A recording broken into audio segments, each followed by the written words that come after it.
இருந்து பல காரியங்கள் செய்திருக்கிறார்கள். அதை நான் நினைவு கூறுவேன். ஏனென்றால் ஏன் நான் ஜெயசுலதம் ஆகியோரை நான் நினைவு கூறுறேன்னு பார்த்தீங்கன்னா, அவரோட பேரு இந்தியன் பார்லிமெண்ட்ல வந்து பொறிக்கப்பட்டிருக்கிறது. His name was engraved in Indian Parliament because he was a very good football player.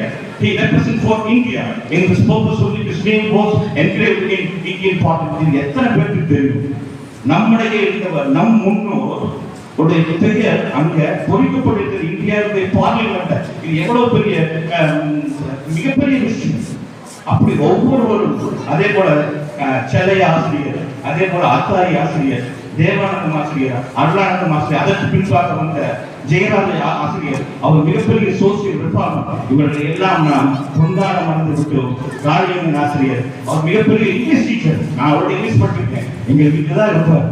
அவர் சொல்லிக் கொடுத்த ஆங்கிலம் தான் என்னை இவ்வளவு தோற்றுக்கு கொண்டு வந்தது. அப்படி பல ஆளுமைகள் நம்முடைய இந்த அரசு பின்பாக வந்த சுந்தரம் ஆசிரியர்கள், எல்ராஜ் ஆசிரியர்கள், நடராஜ் ஆசிரியர்கள், பால்ராஜியா, இப்படி ஒவ்வொருவராக நம்முடைய பல ஆளுமைகளை நாம் பார்த்திருக்கிறோம். ஆனால் நாம் அவர்களை கொண்டாட மறக்கிறோம். இந்த கொண்டாட மறந்த இந்த நிகழ்ச்சியை இன்று நாம் கொண்டாடும். ஏனென்றால் அவர்கள் சொல்லிக் கொடுத்த பாடங்கள் அவ்வளவு, அவர்கள் கற்றுக் கொடுத்த வழிகள் அவர்கள், அதாவது கிளாஸ் ரூம் போட்டு சொல்லிக் கொடுக்கல, அவர்கள் நடந்து காட்டினார்கள். அவர்கள் எவ்வாறு வாழ வேண்டும் நடந்து காட்டினார்கள். அந்த நடத்தி என்னுடைய வாழ்க்கையில் அபியாசமாக எடுத்து நான் ஓட வேண்டும். ஏனென்றால் ஒரு கவிஞர் கூட சொல்கிறேன், இந்த தமிழ்நாட்டின் கல்வி பல்கலைக்கழகத்தால் பராக்கிரமத்தால் அன்பால் முன்னதை இம்மலை போல் ஓங்கி இன்புற்றான் என்றும் மற்றொரு இயம்ப கேட்கிறது என்னாலோ. அப்ப மற்றொரு இயம்ப கேட்கிறது என்றாலே என்கிற அந்த வார்த்தையை வைத்து பார்க்கும் பொழுது நான் மாத்திரமல்ல, என் சமுதாயம் முன்னேறி செல்ல வேண்டும், என் சமுதாயம் முன்னேற்றத்திற்கான பாதித்து செல்ல வேண்டும் என்கிற அந்த அமைப்புகள், அந்த தரிசனம், அந்த திங்கிங், அந்த தாட் நம்ம முன்னோர்களுக்கு இருக்கிறது.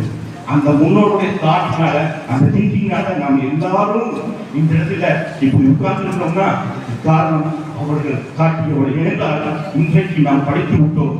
அன்றைய காலத்தில் நம்ம அப்படி இல்லை.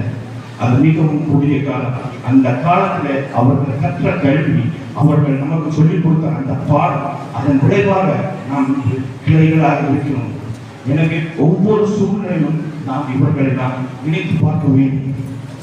அப்போ இவர்களை நினைத்து பார்க்காமல் கொண்டாடாமல் விட்டுவிட்டால் தன் பிள்ளை சோறு வீடு தானும் வெட்டுவார், சிறியருக்கும் உதவா அரிய வீணருக்கு ஒரு வார்த்தை இருக்கிறது. அப்படி என்றால் இந்த வாழ்க்கையை நாம் வாழ்வோம் என்றால் அது பிரயோஜனமற்ற வாழ்க்கையாக. அப்படின்னா நாம் எப்படி மாறுவோம் பார்த்தீங்கன்னா, விழுதுகளற்ற ஆழங்களாக விடுவோம். ஏன்னா ஒரு ஆழம் வரத்துக்கு விழுதுகள் மிகவும் முக்கியம். அப்போ அந்த விழுதுகள் தான் நமக்கு தேவை. அப்போ நாம் என்ன பண்ணணும் பார்த்தீங்கன்னா, கிளைகள் பிரிக்கணும். அப்போ இவர்கள் கொண்டாடினால்தான் இந்த செய்தி, இந்த விஷயம் அடுத்த சந்ததிக்கு கடத்தப்படும். அடுத்த சந்ததிக்கு கடத்தப்படும் பொழுதுதான் என் முன்னோர்கள் இப்படியாக ஒரு வாழ்க்கை வாழ்ந்திருக்கிறார்கள் என்கின்ற அந்த எண்ணங்கள் நம்முடைய மனதில் ஊன்றும். அப்போ இந்த வாழ்க்கை இப்பேற்பட்ட ஒரு வாழ்க்கை